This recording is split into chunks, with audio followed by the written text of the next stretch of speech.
Di saat ini kita akan bersama-sama merenungkan firman Tuhan, di mana kita akan melanjutkan eksposisi kita di dalam kitab 1 Raja-Raja pasal yang ketiga. Kita sudah memulai diskusi kita dalam pasal ini dari minggu lalu, di mana secara spesifik kita merenungkan, kita membahas relasi antara catatan di awal permulaan pasal ketiga ini, tentang bagaimana Salomo mengambil anak perempuannya Firaun, dengan cerita utama dalam pasal ini, yaitu tentang mimpinya Salomo dan bagaimana dia memperoleh hikmat dari Tuhan. Nah, hari ini kita akan secara spesifik, kita akan secara detail melihat kejadian dari mimpi Salomonya itu sendiri. Untuk itu, mari kita membaca firman Tuhan. Kita buka Alkitab kita ke kitab 1 Raja-Raja pasal yang ketiga. Walaupun minggu lalu kita sudah membaca bagian ini, saya tetap mengundang kita akan membaca bagian ini sekali lagi. Kita mulai dari ayat yang keempat, dan kita akan baca sampai ayat yang ke-15. Kita akan bergiliran membaca bagian ini, dimulai dari Bapak Ibu Saudara jemaat sekalian, ayat keempat, ditanggapi oleh saya, ayat kelima, kita bergiliran baca sampai ayat ke-15. Silakan, 1, 2, 3. Pada suatu hari, Raja pergi ke Gibeon.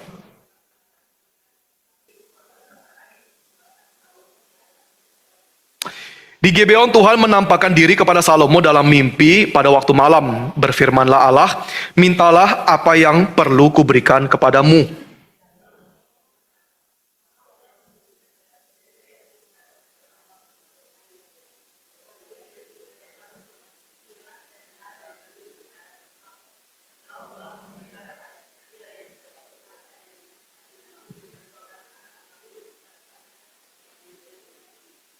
Sekarang ya Tuhan Allahku, Engkau telah mengangkat hamba-Mu ini menjadi raja menggantikan Daud ayahku.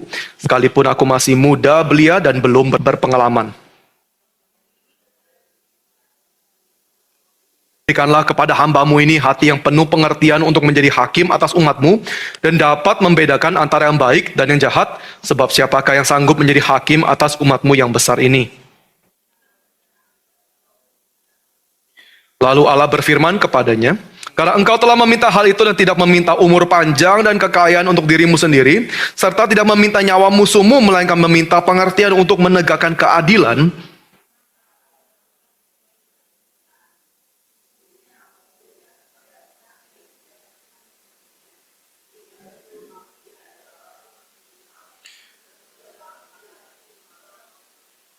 juga apa yang tidak kau minta aku berikan kepadamu, baik kekayaan maupun kemuliaan, sehingga sepanjang umurmu takkan ada seorang seperti engkau di antara raja-raja.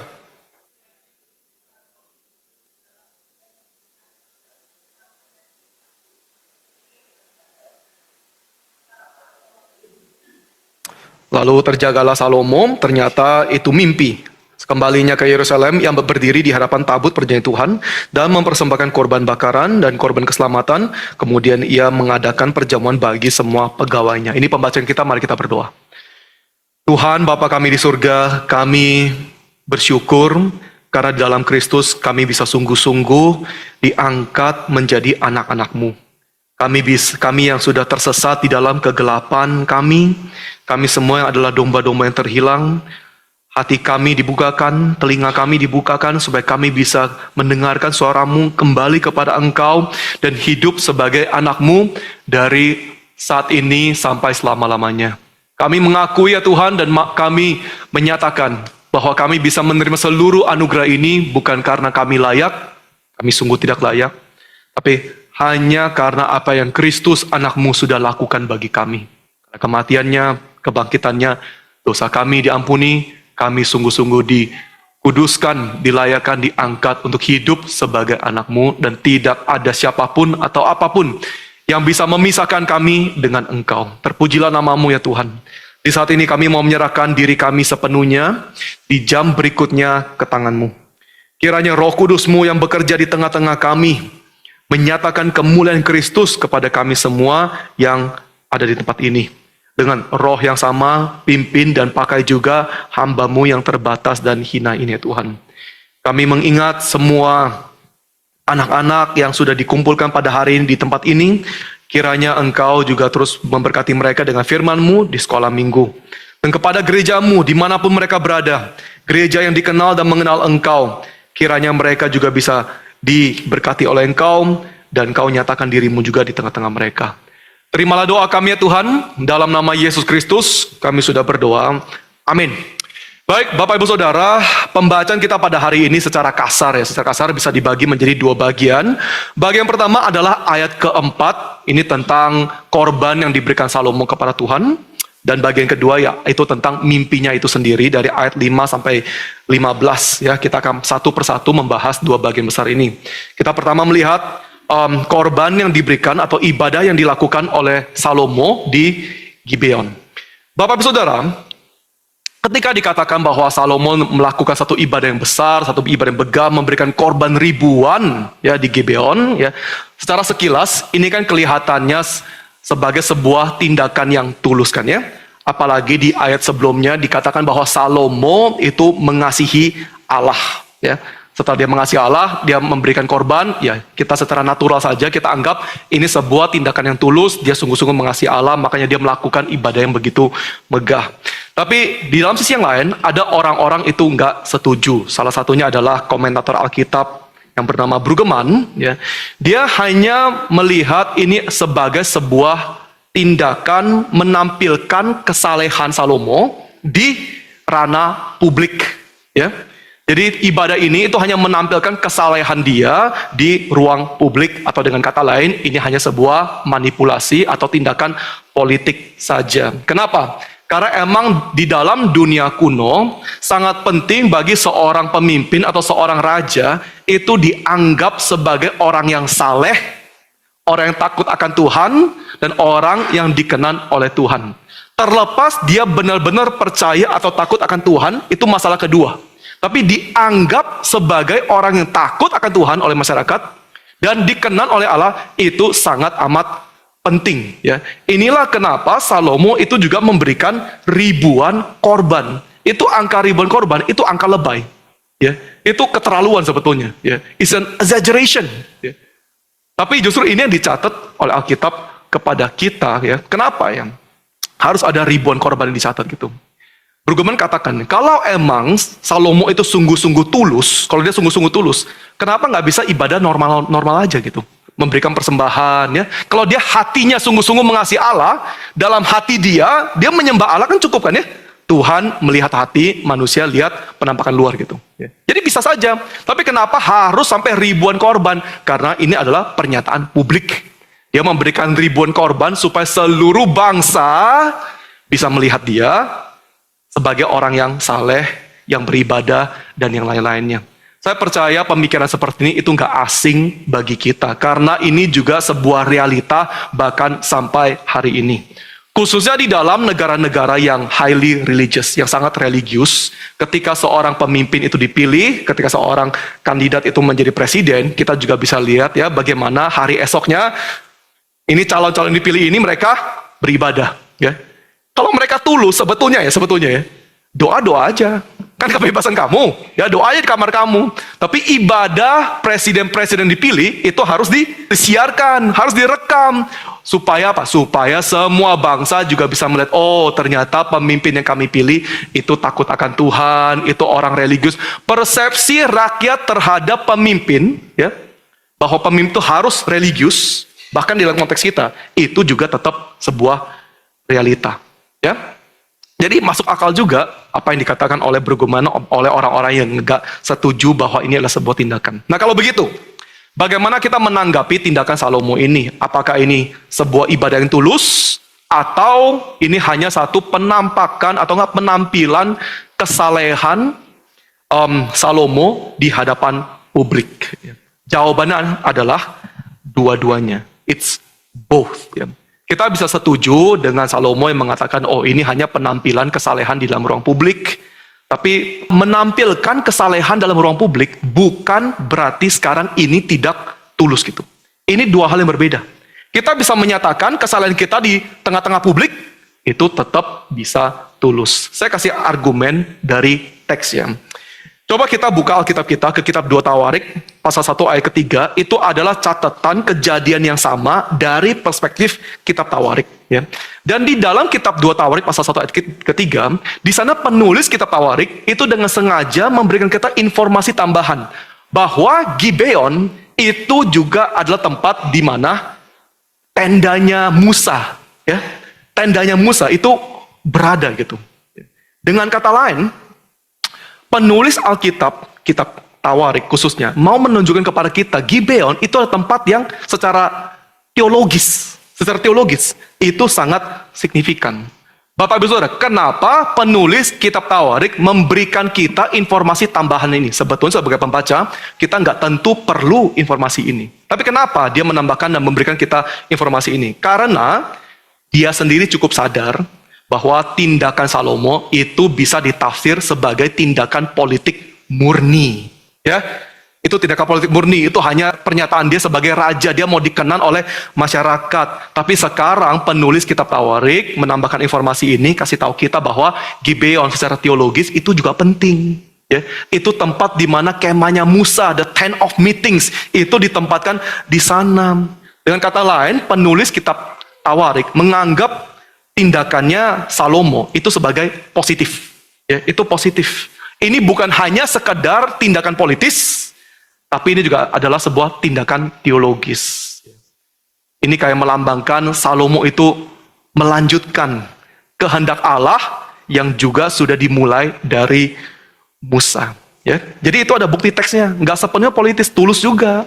Yang kedua, ya, fakta di mana persembahan Salomo itu diterima oleh Allah, itu sebetulnya juga udah cukup menunjukkan kepada kita bagaimana tindakan Salomo itu tulus. Kalau ini hanya sebuah manipulasi saja, kalau Salomo hanya murni mau menampilkan kesalehan dia kepada rakyat, apakah Tuhan akan meresponi dia? Saya percaya enggak gitu. Tapi faktanya Tuhan menerima, Tuhan meresponi, Tuhan berkenan kepada dia. Ya. Artinya tulus. Ya. Jadi kita bisa lihat ya, kejadian itu ada dua-duanya. Ini emang satu penampilan kesalehan Salomo di hadapan rakyat, tapi di saat yang sama, Alkitab juga mau kita sadar, ini adalah tindakan yang tulus. Ini yang saya mau tekankan ya Bapak Besar sekalian. Bagaimana di dalam perspektif Alkitab di titik ini, kita bisa lihat dengan jelas, tidak ada benturan, tidak ada konflik antara public display of piety, menampilkan kesalahan secara umum dengan ketulusan. Ini nggak konflik. Karena ini dua-duanya ada di dalam pribadinya Salomo. Tapi sayangnya apa? Sayangnya inilah yang sering kita benturkan, yang kita konflikkan di dalam Kristenan. Dalam satu sisi, ada orang yang sangat menekankan bahwa kalau kamu sungguh-sungguh tulus, segala sesuatu yang kamu lakukan harus dilakukan secara tersembunyi. You have to do everything in hiddenness. Kalau kamu rela melakukan, menjalankan iman kamu secara tersembunyi, itulah baru bukti bahwa kamu itu sungguh-sungguh tulus. Habis itu mereka mengutip kalimatnya Yesus yang sangat terkenal. Jika engkau memberi sedekah, ya, janganlah diketahui tangan kirimu apa yang diperbuat dengan tangan kananmu. Itu kan hiddenness kan ya? Gak perlu ada yang tahu. Tangan kananmu pun gak perlu tahu gitu. Ini gimana, menipu diri atau apa ya? Tapi itu kan exaggeration statement, itu kalimat lebay lah. Intinya adalah kamu harus rela hidup hanya di hadapan Tuhan, nggak perlu dilihat orang lain, ya. Dan bukan hanya demikian, Yesus sendiri itu juga memperingatkan kepada kita kebahayaan atau kehancuran ketika kita tuh hanya mau menampilkan kesalehan kita di ruang publik. Ya. Yesus memperingatkan kita semua bagaimana kita nggak boleh menjadi seperti orang-orang Farisi, ya, yang suka menampilkan kesalehannya di depan umum. Yesus katakan, janganlah berdoa seperti orang munafik. Orang munafik sih, orang Farisi. Janganlah berdoa seperti orang munafik yang suka berdoa di tikungan jalan raya. Ya. Mau doa aja di rumah gitu. Mereka ke tikungan jalan raya, mereka berdoa gitu. Yesus katakan di dalam bagian berikutnya ini, ketika kamu berpuasa. Berpuasa itu kan tindakan agama kan ya, tindakan kesalehan, commitment of faith. Ya, kalau kamu berpuasa, nggak perlu ada siapapun yang tahu kamu berpuasa. Ya, kalau kamu berpuasa, jangan sok kasihan. Oh, saya lapar banget. Ya, saya sudah 30 hari berpuasa, 10 hari lagi saya udah mau seperti Musa. Ya, seperti Yesus juga, nggak perlu. Kamu mau berpuasa sama 40 hari. Setiap hari cuci muka, pakai minyak, sampo, tampil bersih gitu. No one needs to know. No one needs to know. Itu baru tulus. Karena dilakukan secara tersembunyi. Dan emang ya Bapak Ibu Saudara, saya setuju ya. Ada banyak keindahannya. Ada banyak keindahannya ketika kita rela hidup tersembunyi. Ketika kita melakukan hal hanya bagi Tuhan lihat dan bukan untuk dilihat oleh manusia. Saya kasih contoh begini ya. Kita seringkali dari mimbar dalam komunitas atau lingkungan gereja, kita ada dengar cerita-cerita, kisah-kisah bagaimana hamba Tuhan ya, yang kita anggap aja tulus ya. Mereka melayani di sebuah tempat, mereka lihat tempatnya itu miskin, gak mampu, mereka melayani di tempat itu dengan sepenuh hati, dan ketika dikasih love gift, dikasih viatikum, mereka menolaknya gitu. Ya, nih Pak, terima kasih atas pelayanannya. Ya, hamba Tuhan itu langsung bilang, enggak, saya itu tulus. Ya, persembahan ini, viatikum ini, saya langsung kembalikan kepada kamu. Saya langsung masukkan ke kantong persembahan kamu. Dan cerita seperti ini, atau variasi seperti ini, itu kan sangat dianggap positif dari orang-orang Kristen secara umum kan ya. Oh, kita sangat kagum lah, dia benar-benar tulus layani di sana ya. Diberikan persembahan, langsung kasih balik gitu. Benar-benar nggak mau terima, ya. Baik nggak? Baik ya. Dan kadang-kadang kita sebagai orang awam pun, kita coba menirunya. Khususnya bagi orang-orang yang sudah aktif melayani. Kita juga melayani tempat-tempat tertentu, kita lihat yang kita layani itu miskin, kita menyampaikan firman, kita mengajar atau whatever. Habis itu dikasih love gift gitu. Kita langsung, oh, hamba Tuhan saya kasih balik gitu. Saya juga, saya kasih balik gitu. Baik gak? Baik. Tulus gak? Tulus. Ya. Tapi bagi saya, ada hal yang kita bisa lakukan itu yang lebih beautiful. Yang lebih indah. Apa itu? Ketika kita melayani di tempat-tempat yang miskin, yang kita tahu gak mampu, dan mereka mau bersyukur, mereka mengapresiasi, mereka berikan viatikum. Apa respon lebih indah? Kita langsung salaman, kita bilang terima kasih, puji Tuhan, kita masukkan ke kantong kita. Simpen. Langsung simpan aja. Ya. Habis setelah kita simpan, kita pulang, kita sendiri cek rekening bank yayasan itu, atau sekolah itu, atau kelompok itu, atau PIC itu, ya, dan kita langsung transfer saja. Kita langsung transfer saja viatikum yang kita terima, dan plus persembahan kepada mereka, supaya apa? Supaya tidak ada satu orang pun yang perlu tahu gitu. Orang yang kita layani nggak perlu tahu kita kasih persembahan. Ya, mereka mau anggap kita rakus, biarkan. We don't care. Ya, ya. Ternyata kamu hanya mencari viatikum, nggak peduli. Saya nggak peduli. Ya, saya pulang persembahan. Transfer aja langsung. Who needs to know? Saya lakukan bagi Tuhan kok. Saya lakukan bagi Tuhan. Hanya Tuhan yang perlu tahu. Apa yang tangan kiri kamu lakukan, tangan kanan pun nggak perlu tahu. No one needs to know gitu. Ya. Nanti orang persepsi apapun terhadap kita itu masalah mereka. Kebebasan manusia masing-masing. Emang ada keindahannya. Ya. Ketika kita itu rela hidup dengan tersembunyi. Ya. Tulus. Benar-benar hanya bagi Tuhan. Tapi dalam sisi yang lain, ada juga orang-orang Kristen yang katakan, enggak boleh kayak gitu. Ya. Kita harus secara publik, di dalam ruang publik, menyatakan iman kita. Menyatakan perintah-perintah Allah. Kita harus menyatakan kesalehan kita di dalam ruang publik sebagai apa? Sebagai kesaksian. Sebagai kesaksian. Dan ada ayat-ayatnya juga. Ya. Orang-orang demikian akan mengatakan, coba baca Matius 5:16. Demikianlah hendaknya terangmu bercahaya di depan orang. Ya, terangmu bercahaya bukan di depan cermin ya. Terangmu bercahaya di depan orang supaya mereka melihat perbuatanmu. Ya, lihat perbuatanmu yang baik dan memuliakan Bapamu di surga. Ya, ada panggilan kita juga menyatakan kesalehan kita, kebaikan kita di ruang publik supaya orang mempermuliakan Bapa kita di surga. 1 Petrus pasal 2:12. Milikilah cara hidup yang baik di tengah-tengah bangsa-bangsa bukan Yahudi. Ini kesaksian publik itu. Di orang-orang non-Yahudi, hiduplah baik, jalankan kesalehanmu, tampilkan imanmu, supaya apa? Supaya apabila mereka memfitnah kamu sebagai orang durjana, mereka dapat melihatnya dari perbuatan-perbuatanmu yang baik, dan memuliakan Allah pada hari Ia melewat mereka. Panggilan untuk kita nyatakan. Saya sudah lakukan ini, kami sudah lakukan ini. Jadi sangat jelas ya, dari Yesus dan perjanjian baru, dari rasul-rasul, ada panggilan kita untuk menyatakan, menampilkan kesalehan kita, iman kita, ibadah kita, kebaikan kita di hadapan publik. Kalau segala sesuatu kita tuh semua tersembunyi, kita tuh diam-diam.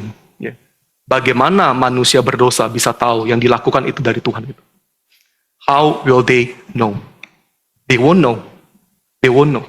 Mereka nggak akan tahu. Ya? Karena manusia emang dari naturnya, kita nggak mau mengakui Allah gitu.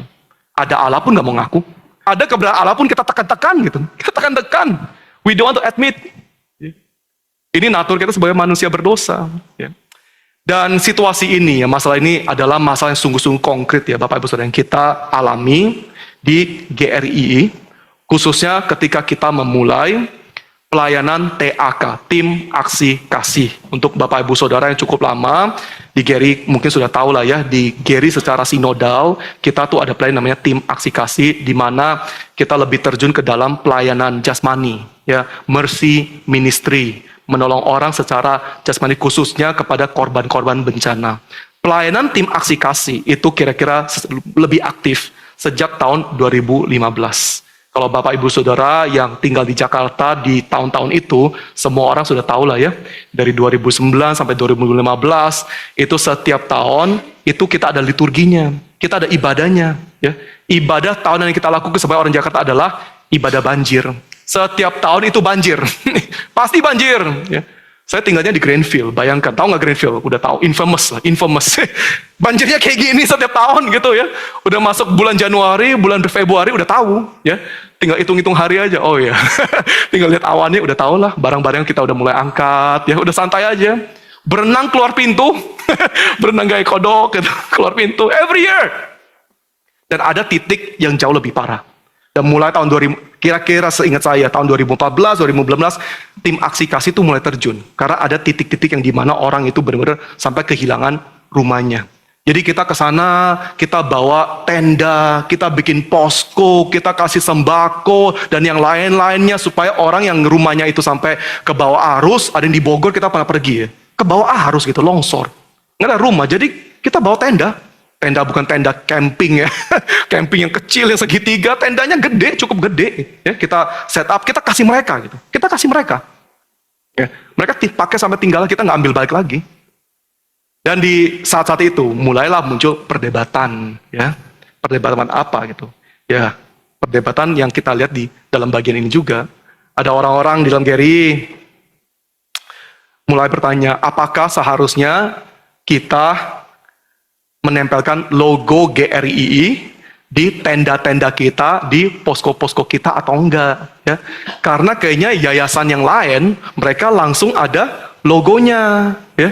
Kok kita nggak ada logonya ya? Pas diliput wah kelihatan logo mereka, pas kita diliput kok nggak ada logonya, wah rugi ini ya. Tapi enggak lah, kita anggap tulus aja gitu. Jadi ada orang bilang kita harus pasang logo gitu ya. Dan mereka mengutip ya ayat-ayat yang tadi ya. Tapi ada orang bilang, enggak lah, kita kan tulus ya. Kita bukan mencari profit. Tim Aksi Kasih kita beli tenda, kita kasih, itu kan rugi. Itu semua kan rugi. Ya. Secara cuma-cuma kita berikan kepada mereka, kita nggak ambil lagi. Ya tulus aja. Apa yang tangan kiri lakukan, tangan kanan nggak perlu kasih tahu. Ya. Kamu lakukan aja. Wow, debat.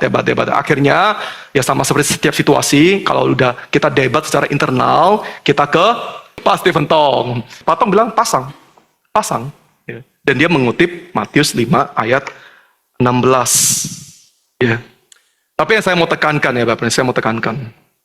Bagi Alkitab, menyatakan kesalehan, tindakan, agamaan secara publik, itu sama sekali, itu nggak ada benturan sama sekali. Nggak ada konflik dengan ketulusan. Di saat yang sama, ketika kita melakukan secara tersembunyi, itu juga tidak identik dengan ketulusan. Kamu bisa bersembunyi, lakukannya, tapi nggak tentu kamu tulus. Itu juga dua hal yang berbeda. Ya. Mau itu publik, mau itu tersembunyi, dua-duanya bisa nggak tulus. Setuju? Ya. Setuju ya. Mau itu publik, mau itu tersembunyi, dua-duanya bisa nggak tulus. Ya. Kita bisa secara publik seperti orang Farisi gitu, nggak tulus kan ya? Mereka hanya mau menampilkan kehebatan agama mereka, kemampuan mereka. Saya bisa loh berpuasa 40 hari. Saya setiap bulan perpuluhan, saya begini. Ya, mereka mau menampilkan. Ya. Tapi kita juga bisa melakukan ibadah kita, keagamaan kita secara tersembunyi. Ya. Dan di dalam hati kita sendiri. Kita anggap kita tuh lebih superior. Ya. Ini yang C.S. Lewis sebut sebagai self-complacency. Ya. Kita nggak mengejar pujian orang lain. Kita nggak melakukan, kita nggak menampilkan diri kita di hadapan orang lain. Ya. Kita melakukan semua kewajiban kita dengan diri kita sendiri. Ya. Dan di dalam hati kita sendiri, kita memuji diri kita sendiri. Ya. Kita sudah lakukan. Kita sudah jalankan. Kita memuji diri kita sendiri. Ah, ini orang-orang ini. Ya. Semua itu hamba Tuhan. Cuma pinter di mimbar aja. Ya. Sok pamer. Kalau saya enggak. Ya. Saya tersembunyi. Saya coram Deo. Saya hidup di hadapan Allah. Ya. Saya lebih superior dari orang-orang lain. Itu namanya self-complacency. Jadi melakukan secara tersembunyi pun, itu bisa nggak tulus gitu. Bapak Ibu Saudara, kalau ketersembunyian itu identik dengan ketulusan, kita hari ini nggak akan ada Injil. Nangkep nggak? Ya. Kalau ketersembunyian itu identik dengan ketulusan, Yesus akan bilang kepada murid-muridnya, murid-muridku, ini semua apa yang saya lakukan ya, jangan catat loh. Jangan catat, saya itu coram Deo, saya hidup di hadapan Bapa, ya. Saya lakukan itu semuanya bagi kemuliaan Bapa. Jangan pernah catat apa semua pelayanan yang saya lakukan kepada dunia, ya. Kalau ini yang dikatakan oleh Yesus, celakalah kita gitu. Kita nggak ada Injil, no gospel, ya. Diam-diam aja ya. Saya sudah lakukan, kamu sudah saksikan, Roh Kudus juga ada, Bapa juga ada, sudah cukup. Selesai. Ya congratulations, kita semua akan menuju ke neraka. Nggak ada jalur keselamatan, nggak ada Injil. Tapi yang Yesus lakukan, dinyatakan juga kepada seluruh dunia. Bapak Saudara, di dalam hal ini, yang sungguh-sungguh paling penting itu hanya satu. Apakah kita sungguh-sungguh mengasihi Allah atau tidak? That's the only important key. Kalau kita mengasihi Allah, kita bebas. Kalau kita mengasihi Allah, kalau mau kasarnya, kalau kita sungguh-sungguh mengasihi Allah, do what you want. Lakukan apapun yang kamu mau. Gitu. Mau ditampilkan secara publik, mau dilakukan secara tersembunyi, bebas. Bebas. Jikalau kita itu sungguh-sungguh mengasihi Allah. Di dalam kehidupan Kristus, Kristus sepenuhnya didorong oleh kasih terhadap Bapa gitu. Makanya dalam kehidupan Kristus kita lihat ada hal-hal dan dia lakukan secara tersembunyi, seperti doa. Gitu. Doa Yesus setiap malam tersembunyi. Dia ambil waktu tempat sendiri, nggak ada murid-murid yang ikut gitu. Tapi ada hal-hal juga di mana dia pasti secara sengaja dia mau dikenal, dia mau dilihat, dia emang sengaja mau lakukan di depan publik. Ya. Jadi mau publik, mau secara umum atau secara tersembunyi itu sekunder, itu semua sekunder gitu. Kuncinya adalah apakah kita mengasihi Tuhan atau enggak. Kalau kita mengasihi Tuhan, semua tuh fine. Sesuai konteks. Tapi kalau kita tidak mengasihi Tuhan, segala sesuatu tuh hanya manipulasi. Kalau nggak mengasihi itu semua tuh manipulasi. Mau secara umum, manipulasi. Mau secara tersembunyi, itu juga manipulasi. All is just manipulation if we have no love. Itu bagian pertama. Kita lanjut ke bagian kedua adalah tentang mimpinya Salomo, ya, interaksi Tuhan dengan dia di dalamnya. Bapak Ibu Saudara, secara umum, ya, kisah kita itu cukup straightforward, simple aja. Tuhan tanya kepada Salomo, apa yang kamu minta? Salomo minta bijaksana, wisdom. Tuhan itu berkenan, memberikan dia bijaksana, dan bahkan hal-hal yang dia sebelumnya tidak minta, itu semua ditambahkan bagi dia. Ya, ini kisah umumnya gitu. Nah, dalam bagian ini ada beberapa hal yang saya mau tekankan lebih dalam. Pertama-tama, perhatikan respon Allah terhadap Salomo. Bapak Ibu Saudara, kita harus hati-hati. Ketika Allah itu meresponi Salomo di dalam bagian ini, itu bukan didorong oleh seberapa banyaknya korban yang Salomo itu berikan. Allah meresponi dia bukan karena sekarang Salomo memberikan 1000 korban, dan Tuhan itu tergerak, wah 1000 loh, saya sangat dipermuliakan. Habis itu Tuhan itu meresponi Salomo. Enggak, pasti bukan gitu. Ayat-ayat seperti ini sangat gampang untuk dimanipulasi, dipergunakan untuk membuat kita percaya bahwa makin lama kita berdoa, makin panjang kita berdoa, makin besar dan megah ibadah kita, itulah faktor utama untuk menggerakkan Allah meresponi kita. Karena sekilas kelihatannya kayak gini kan ya, diberi 1000, Tuhan respon. Artinya sekarang bagi kita apa? Makin kamu lama berdoa, makin keras kamu berdoa, makin kamu bergetar, makin kamu beribadah, makin besar ibadah kamu, makin Tuhan akan meresponi kamu.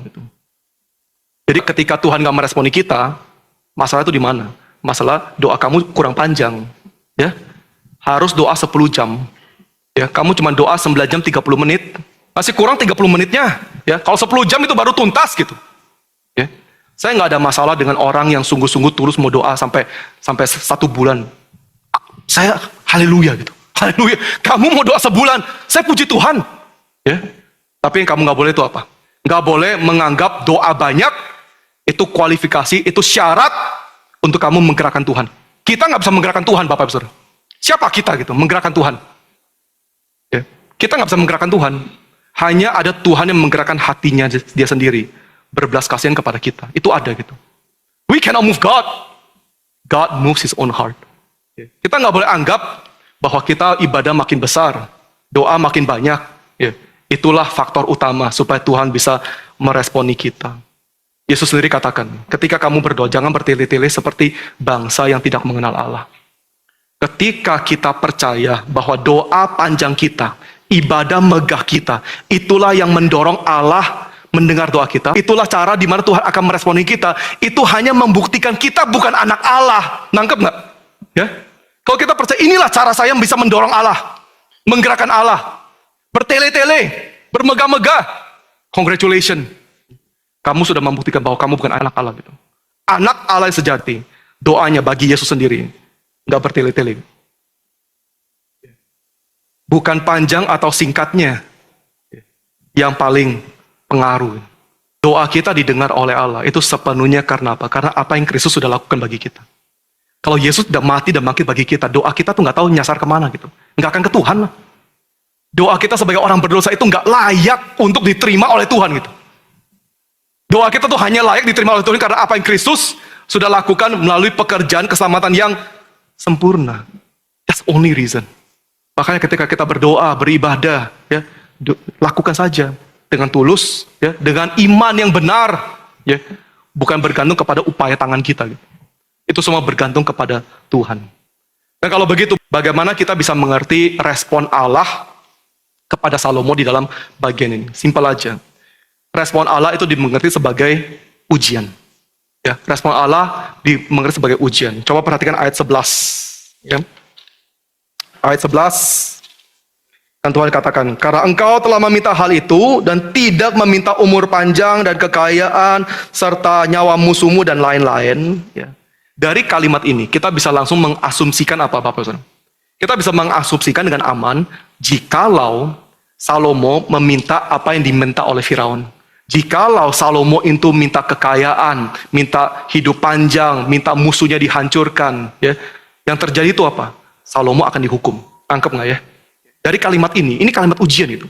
Karena kamu nggak minta itu. Kalau kamu minta itu, kacau kamu. Hari ini kamu langsung turun. Ya. Artinya, respon Allah terhadap Salomo itu benar-benar adalah sebuah ujian. Bukan karena Salomo memberikan korban itu banyak. Bapak Saudara, saya mau mengaitkan bagian ini ya dengan poin kita di sebelumnya tentang menampilkan kesalehan kita di tempat umum. Bagian ini menjelaskan kepada kita kenapa kita itu nggak perlu menghakimi siapapun. Kita nggak perlu menghakimi siapapun ketika mereka itu menampilkan kesalehan mereka di tempat umum. Nggak perlu dihakimi. Ya.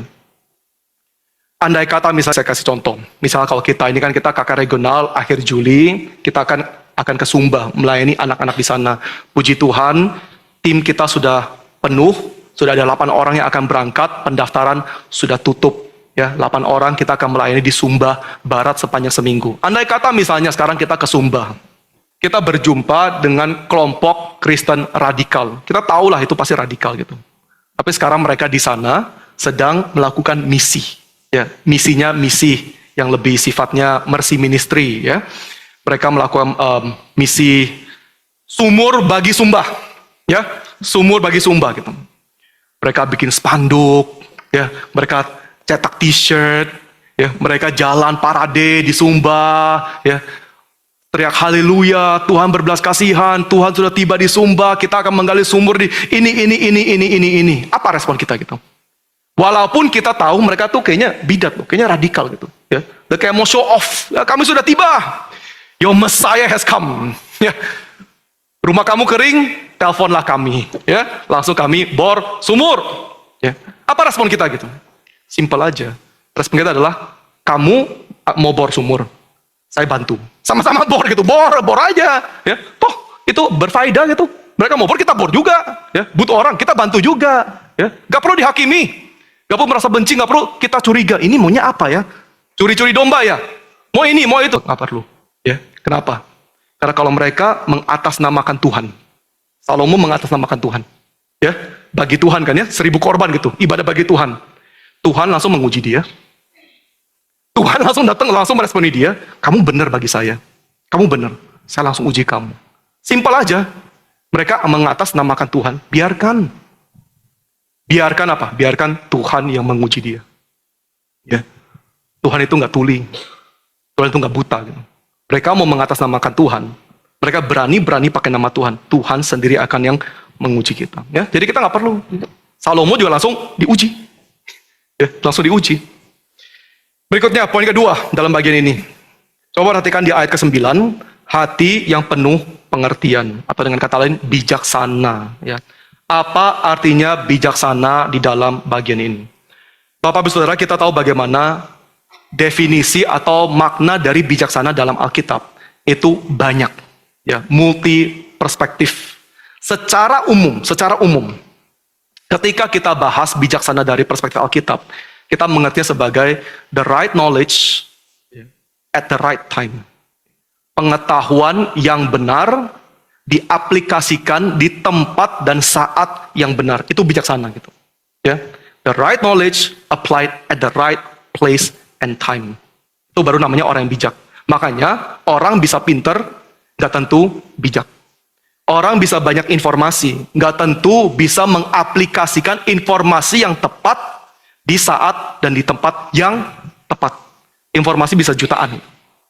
Bagaimana dalam jutaan informasi yang kita miliki, ya, kita itu bisa mengaplikasikan di momen dan di tempat yang tepat. Itu namanya wisdom. Secara umum, ya. Tapi secara spesifik, arti dari bijaksana dalam Alkitab itu semua sesuai konteks. Semua sesuai konteks. Saya kasih beberapa contoh misalnya dalam kitab Amsal yang kita tahu banyak bahas tentang bijaksana gitu. Ya. Di dalam kitab Amsal ada bagian tertentu akan mengaitkan bijaksana dengan kerendahan hati. Orang yang nggak bisa rendah hati nggak mungkin bisa bijaksana sesuai dengan Alkitab itu. Ini satu paket. Tapi di dalam kitab Amsal yang sama, di bagian yang berbeda, kita juga tahu ayat yang terkenal kan ya. The fear of God is the beginning of wisdom. Ya, takut akan Allah itu permulaan hikmat. Bijaksana atau hikmat itu juga berelasi secara langsung dengan takut akan Allah. Orang yang nggak takut akan Allah juga nggak mungkin bisa bijaksana. Ya, jadi makna dari bijaksana itu semua sesuai dengan konteks. Kalau begitu, pertanyaan adalah apa makna hikmat atau bijaksana di dalam teks kita? Di dalam cerita ini, hikmat itu ada dua sisi. Ya, ada dua sisi, ada dua bagian. Pertama-tama, orang yang berhikmat adalah orang yang menolak cara dunia, menolak apa yang dunia kejar. Dan yang kedua, melakukan keadilan. Ini dua hal nggak bisa dipisahkan. Karena inilah yang Salomo melakukan. Dan dia memperoleh bijaksana. Salomo disebut sebagai orang yang bijak, orang yang pilih hikmat, karena dia menolak apa yang dikejar oleh dunia. Dia tidak meminta apa yang diminta oleh Firaun. Gak minta panjang umur. Gak minta kekayaan. Gak minta musuhnya dihancurkan. Dia memilih untuk melakukan keadilan. Di dalam hal ini, dia berhikmat. He is wise. He is wise. Ini dua hal ya, yang dimaksud sebagai hikmat di dalam pembacaan kita. Bapak Ibu Saudara, ketika kita masih menginginkan apa yang diinginkan oleh dunia, kita tidak mungkin bisa melakukan apa yang adil. It is impossible. Impossible. Ya. Ketika kita masih mengejar apa yang dikejar oleh dunia, ya, bahkan ketika kita mau melakukan yang adil pun, yang muncul adalah kebodohan yang membawakan kehancuran. Folly that brings destruction, not wisdom. Not wisdom. Dunia, mengejar dunia sama bijaksana, itu nggak bisa menjadi satu paket gitu. Orang yang masih mengejar dunia tidak bisa melakukan keadilan. Faktanya di mana? Jelas-jelas di depan mata kita. Gak percaya? Lihat pemimpin kita. Lihat pemimpin-pemimpin bangsa ini. Mereka tahu nggak konsep keadilan? Tahu. Kelasnya tuh banyak, dosennya tuh banyak, filosof-filosof yang memberikan nasihat kepada mereka tentang apa itu keadilan. Dari abad 15, 16, 17, 18, sama semua agama, mereka semua tahu gitu. Kenapa munculnya semua ketidakadilan gitu? Kenapa semua hasil buahnya adalah kehancuran? Simple. Menginginkan apa yang diinginkan oleh dunia. Karena mereka menginginkan apa yang diinginkan oleh dunia, mengejar apa yang dikejar oleh dunia, nggak akan ada keadilan, nggak akan ada bijaksana yang menimbulkan kehidupan.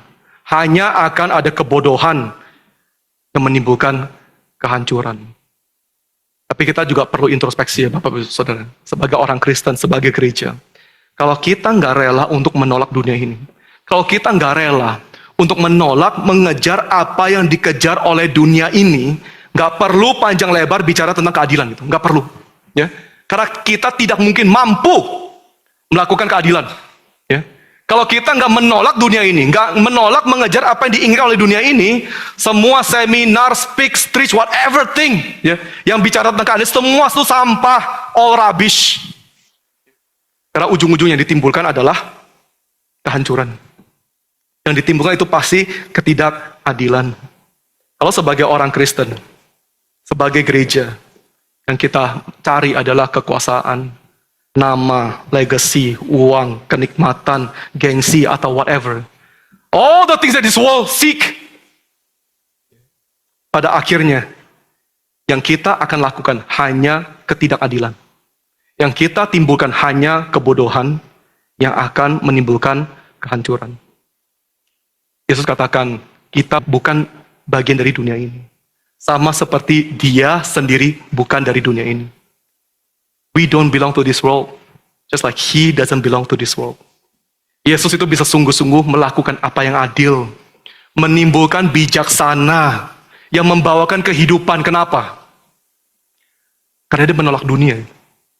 Dia tidak mengejar apa yang dikejar oleh dunia. Ini wise, ini wisdom. Ini baru namanya hikmat. Menolak dunia, melakukan keadilan. Bagian yang terakhir, poin yang ketiga. Perhatikan bagaimana Tuhan memberikan Salomo, bahkan apa yang dia tidak minta. Ya. Bapak Ibu Saudara, sebagai pembaca Alkitab Perjanjian Baru, seharusnya ketika kita membaca kalimat ini di ayat 13, ini seharusnya dalam kondisi ideal lah ya, kalau kita tuh pembaca yang cukup baik, harusnya kalimat ini langsung membawa kita mengingat kepada kalimat Yesus yang terkenal di Injil Matius pasal 6 ayat 33. Carilah dahulu kerajaan Allah dan kebenarannya, maka semua itu akan ditambahkan kepadamu. Kalimatnya kan mirip sekali kan ya? Dan kalau kita lihat konteks, kita lihat maknanya, itu juga mirip gitu. Di dalam perikop pengajaran Yesus di bagian atasnya, Yesus bicara tentang bagaimana kita jangan memperoleh harta bagi diri kita sendiri dalam dunia ini, tapi peroleh harta surgawi, ya, menolak dunia gitu. Di dalam perikop yang sama, Yesus juga bicara tentang bagaimana kita tuh nggak perlu khawatir kan, nggak perlu khawatir tentang apa yang kita akan makan, apa yang kita minum, sama seperti bangsa-bangsa ini. Itulah yang dicari oleh bangsa-bangsa, ya. Tapi kamu nggak perlu. Carilah dahulu kerajaan Allah dan kebenarannya, dan segala sesuatu akan ditambahkan kepadamu. Apalagi, di perikop yang sama itu, pasal yang ke-6, Yesus secara eksplisit menyebut Salomo. Ada nama Salomonya di sana gitu. Jadi kita lihat bagaimana dua bagian ini, itu emang berelasi gitu. Berelasi. Itu bicara tentang hal yang sama, menolak dunia ini, dan segala sesuatu akan ditambahkan bagimu. Ini sangat menolong saya ya, karena ini menjelaskan kepada kita semua apa artinya mencari kerajaan Allah dan kebenarannya. Bapak Ibu Saudara, kalimat Yesus mencari kerajaan Allah dan kebenaran itu kan kalimat abstrak. Kalimat abstrak. Kita bisa bikin 50 khotbah dari satu kalimat itu gitu. Ya. Tanpa konteks kita bisa bicara apapun ya tentang mencari kebenaran Allah. Penginjilan mencari kebenaran Allah, setia juga sama, ya.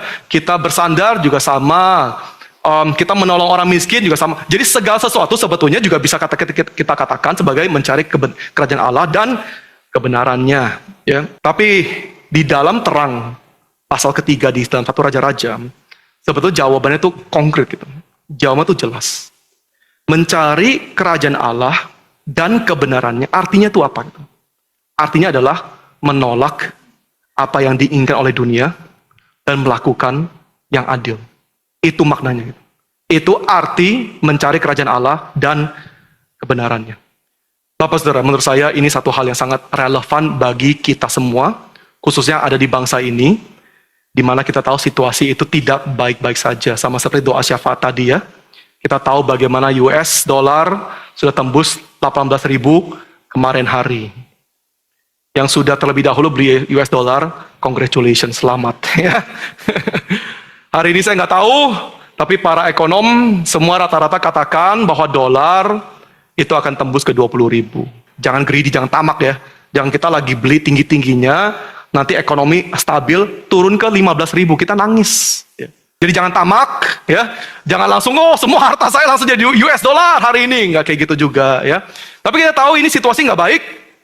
Nah sekarang, di dalam situasi seperti ini, sebagai orang Kristen, sebagai gereja, apa yang kita pilih? Apakah kita pilih mengejar yang dikejar oleh dunia? Atau kita memilih untuk mencari lebih dahulu kerajaan Allah dan kebenarannya? Bapak Saudara, di dalam masa-masa krisis, ya, seperti dunia, jalur dunia, ya, itu akan mengatakan kita harus mengutamakan preservasi diri kita dulu. Kemakmuran diri kita dulu. Ya, keamanan diri kita dulu gitu. Ya, ini jalur dunia gitu. Ini yang akan dikejar oleh dunia di zaman-zaman, di saat-saat krisis. Ya. Minta panjang umur. Ya, minta panjang umur. Itu mencari preservasi. Minta kekayaan, itu mencari kemakmuran. Minta nyawa musuh, itu mencari keamanan. Ya. Di saat-saat kritis, inilah yang akan dicari oleh dunia. Dan kalau kita mau fair ya, di saat seperti ini, kedagingan kita, our flesh, kita pasti cenderung mau pilih jalur dunia gitu. Ini lagi susah. Kita nggak tahu apa yang akan terjadi. Jadi pilihnya tuh apa ya? Pilih diri kita sendiri. Pilih mengejar apa yang dikejar oleh dunia. Paling penting kita aman, paling penting kita makmur, paling penting kita yang terus bertumbuh.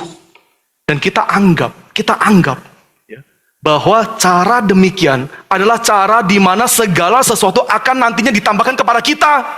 Kita anggap di zaman-zaman krisis, ketika kita memilih jalur dunia, we will be added to us everything else. This is the way. Tapi pada akhirnya, yang akan terjadi adalah kita akan kehilangan segala-galanya. We will lose everything. Kesaksian Alkitab itu jelas gitu. Di zaman Israel itu krisis, Naomi dan Elimelek memilih jalur dunianya. Mencari apa yang dunia cari. Self-preservation, self-flourishing, self-security. Ya, mereka anggap dengan melakukan hal demikian, segala sesuatu akan ditambahkan bagi mereka. Apa yang terjadi? She lost everything. Kehilangan segala-galanya. Semua hilang. Dia anggap, oh saya pinter gitu. Tapi dia memilih jalur dunia. Mengejar apa yang dikejar oleh dunia. Beberapa hari lalu saya sedang bahaslah situasi krisis di Indonesia. Dia dengan setengah bercanda, setengah seriusnya gitu ya. Dia katakan, kalau kayak gini apakah kita kabur aja gitu. Kabur kemanapun itulah ya. Dan saya yang kadang-kadang IQ-nya terlalu rendah gitu ya. Saya menjawabnya dengan cara terlalu serius gitu. Padahal saya tahu dia setengah bercanda, tapi saya jawab terlalu serius ya.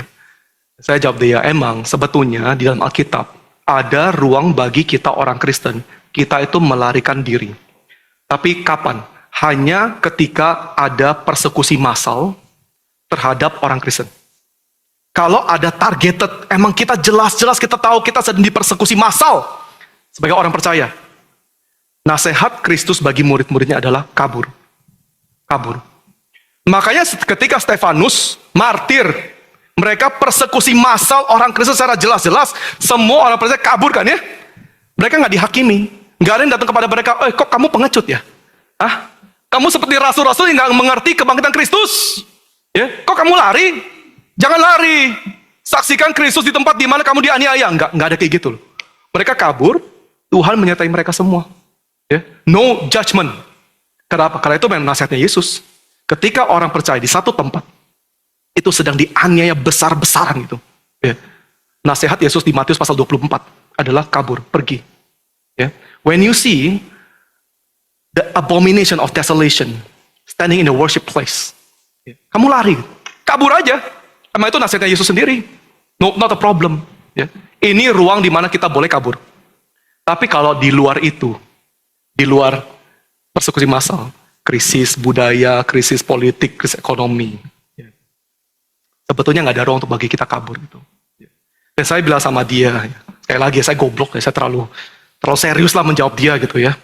Saya bilang sama dia, ya kalau kamu mau kabur, kamu udah sepakat, ya kamu oke, kabur, nggak apa-apa gitu. Dan to be honest ya Bapak, saya lancar dalam 3 bahasa gitu. Saya bisa kabur kemanapun. Saya bisa kabur kemanapun, everywhere and anywhere in the world. Dan kalau mau kabur, kabur.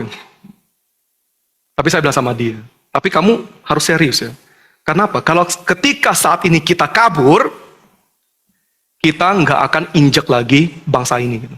Atau setidaknya kita nggak akan kembali kepada Jawa atau Jakarta. Kenapa? Karena jemaat juga belum kabur. Karena jemaat juga belum kabur. Kalau saya kabur di saat ini, semua Anda, kalian semua akan langsung menghina saya gitu. Saya udah nggak bisa lagi memimpin. Ya. Dombanya belum kabur, gembalanya sudah kabur. Enak bener. Ya.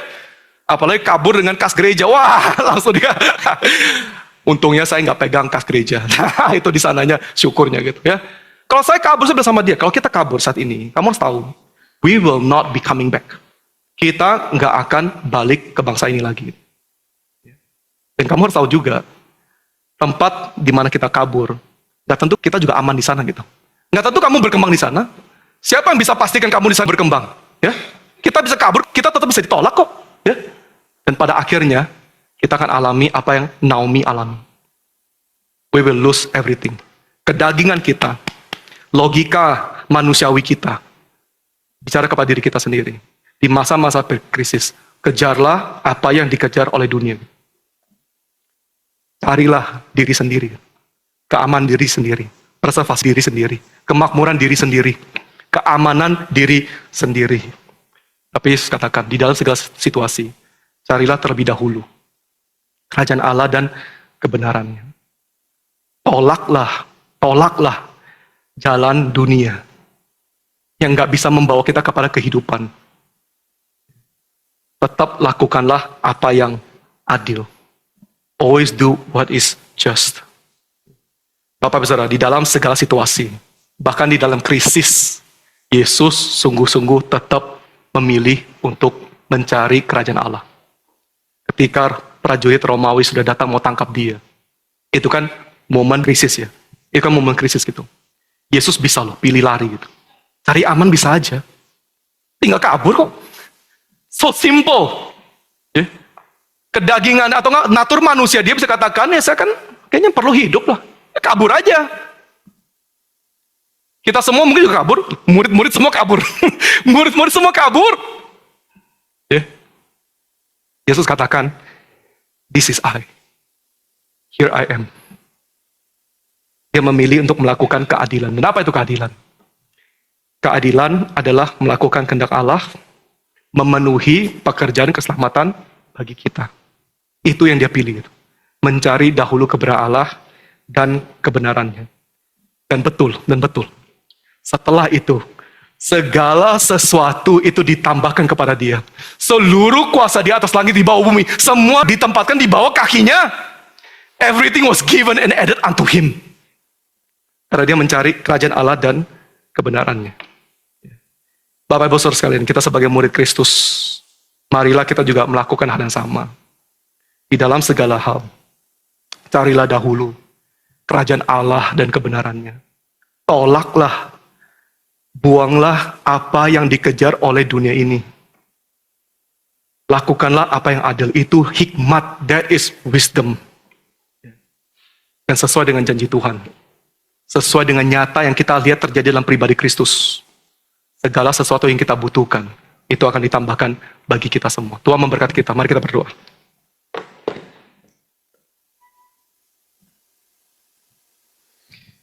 Bapa kami di surga, kami bersyukur atas kesetiaan-Mu, kebaikan-Mu, cinta kasih-Mu yang kami peroleh dalam Kristus. Karena pekerjaannya yang sempurna, kami bisa dibawa keluar dari dunia ini yang akan memimpin kami ke dalam maut. Dan kami bisa sekarang bersama-sama dengan Engkau, dibawa masuk ke dalam jalur kehidupan yang akan membawa kami kehidupan yang sejati ya Tuhan. Kuatkanlah kami, tambahkanlah cinta kasih kepada kami semua sebagai anak-anak-Mu dan sebagai gereja, supaya kami sungguh-sungguh di dalam segala situasi, kami rela dan kami mau mencari dahulu kerajaan-Mu dan kebenaran-Mu ya Tuhan. Terimalah doa kami, dalam nama Yesus kami sudah berdoa. Amin.